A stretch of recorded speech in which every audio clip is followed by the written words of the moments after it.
Dear friends, welcome to the channel The Eastern Front. Today we will talk about women at war.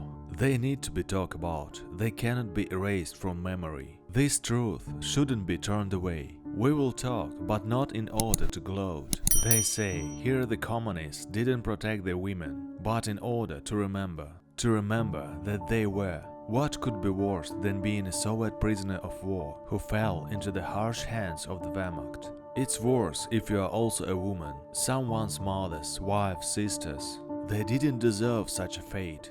They were not born in order to at best rearrange tight legs on the parade ground of the German Ravensbrück. A woman in the army and a woman at war are already stressful, and then there is also captivity. Therefore, quite often, they left the last cartridge for themselves, just not to get there, just to avoid this fate. In the summer of 1941, it was the first time the Wehrmacht had encountered so many women in uniform on the side of the enemy. They didn't know what to do with them. They didn't consider Soviet prisoners of war to be conventions at all.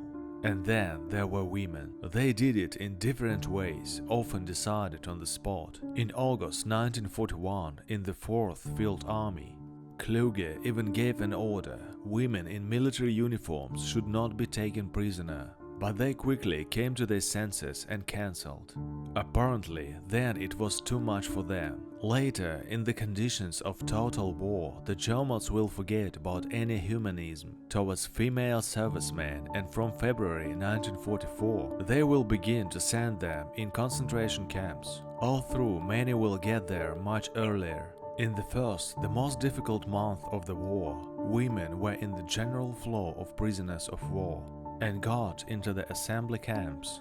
And then, who would be lucky, they could have been sent to the Germany for work, or they could have been sent to the Stalag, where the Germans specifically kept female prisoners of war in the separate women's barracks. They couldn't get to the Stalag, the way to them was not close, through marshalling yards and points, becoming a toy in the hands of policemen, collaborators or convoy Germans along the way. In the Ravensbrück camp, women did hard work every day. Women of all European nationalities were gathered in the camp.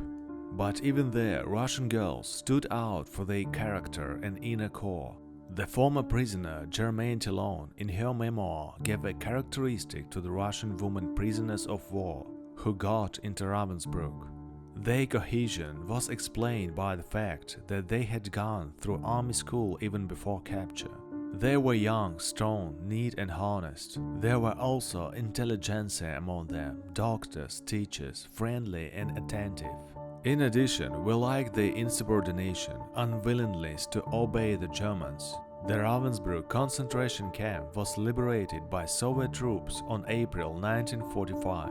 From the first days of the war, tens of thousands of female medical workers and signalers were mobilized in the Red Army. The most massive conscription began later, on the basis of the resolutions of the State Defense Committee of 25 March, 13 and 23 April of 1942. Mass mobilization began. They were everywhere, not only pulling out the wounded and serving as medical instructors. They flew navigators and fighters, fought in reconnaissance with a sniper rifle.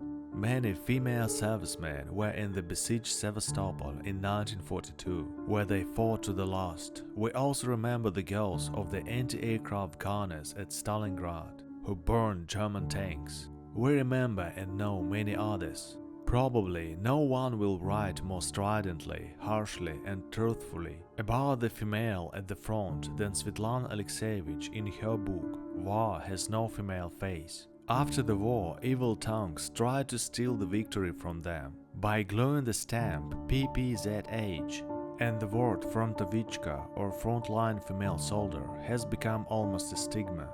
PPZH means field wife and has a negative accent, that it's a girl with the low moral principles. They sincerely couldn't understand, because they gave all their strength helping and protecting men at the front. Why now in the rear there is no one to protect them? More than 150,000 Soviet women were awarded military orders and medals, 200 orders of glory of the second and third degree. 86 women were awarded the title of Hero of the Soviet Union. Many of them were not destined to reach Berlin. Many disappeared into obscurity, but there were those who did. But there were those who took revenge for the sisters, who perished in German stalags, frontline forests and nameless craters of that terrible war.